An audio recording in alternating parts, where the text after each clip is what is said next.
Saudi अरब से हाल ही में एक ऐसी खबर सामने आई है जिसने पूरी दुनिया का ध्यान अपनी ओर खींच लिया है। 16 अप्रैल 2026 को एक नई सूची जारी हुई है जिसमें बताया गया है कि कई शिया धर्मगुरु अभी भी सऊदी अरब की जेलों में बंद हैं।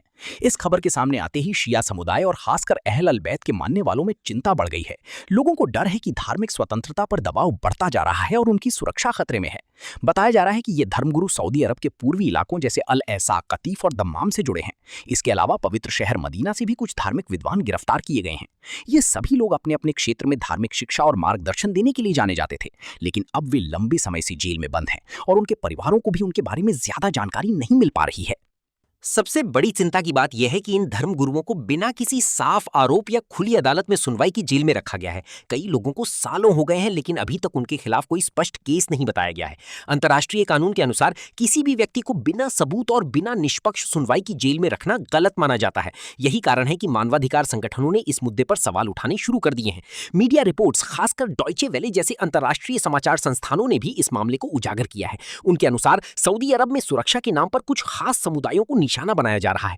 रिपोर्ट में यह भी कहा गया है कि पिछले कुछ समय से खाड़ी क्षेत्र में तनाव बढ़ा है, जिसके कारण सरकार ने सुरक्षा व्यवस्था और कड़ी कर दी है, लेकिन इसका असर आम लोगों और खासकर शिया समुदाय पर ज्यादा पड़ रहा है। मानवाधिकार संगठनों का कहना है कि अगर किसी देश में एक खास धर्म या समुदाय के लोगों को बार बार निशाना बनाया जाता है तो इससे समाज में असंतोष बढ़ता है। सऊदी अरब के पूर्वी प्रांत में शिया आबादी ज्यादा है और वहां के लोगों में पहले से ही नाराजगी देखी जा रही है। अगर उनके धार्मिक नेताओं को ही इस तरह जेल में रखा जाएगा तो हालात और खराब हो सकते हैं। राजनीतिक विशेषज्ञों का मानना है कि यह मामला अब सिर्फ सऊदी अरब का आंतरिक मुद्दा नहीं रहा, इसका असर अंतर्राष्ट्रीय स्तर पर भी पड़ रहा है।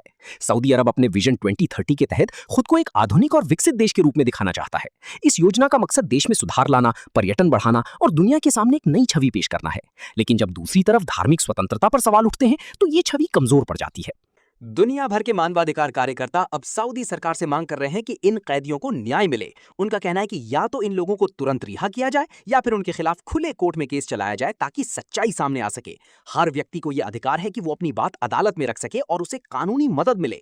इस नई सूची के सामने आने के बाद एक बार फिर दुनिया की नजर उन जेलों की ओर गई है जहां लोग अपने धर्म और विचारों के कारण बंद हैं। उनके परिवार आज भी इंतजार कर रहे हैं कि उनके अपने लोग कब वापस आएंगे। ये स्थिति सिर्फ एक देश की नहीं बल्कि पूरी दुनिया के लिए चिंता का विषय है, क्योंकि ये मानवाधिकार और धार्मिक स्वतंत्रता जैसे बड़े मुद्दों से जुड़ी हुई है। अब देखना यह है कि सऊदी अरेबिया इस बढ़ते अंतर्राष्ट्रीय दबाव के बाद क्या कदम उठाता है। क्या वो अपनी नीतियों में बदलाव करेगा या फिर स्थिति ऐसे ही बनी रहेगी। फिलहाल ये मुद्दा लगातार चर्चा में है और लोग उम्मीद कर रहे हैं कि जल्द ही इन बंदियों को न्याय मिलेगा और हालात बेहतर होंगे।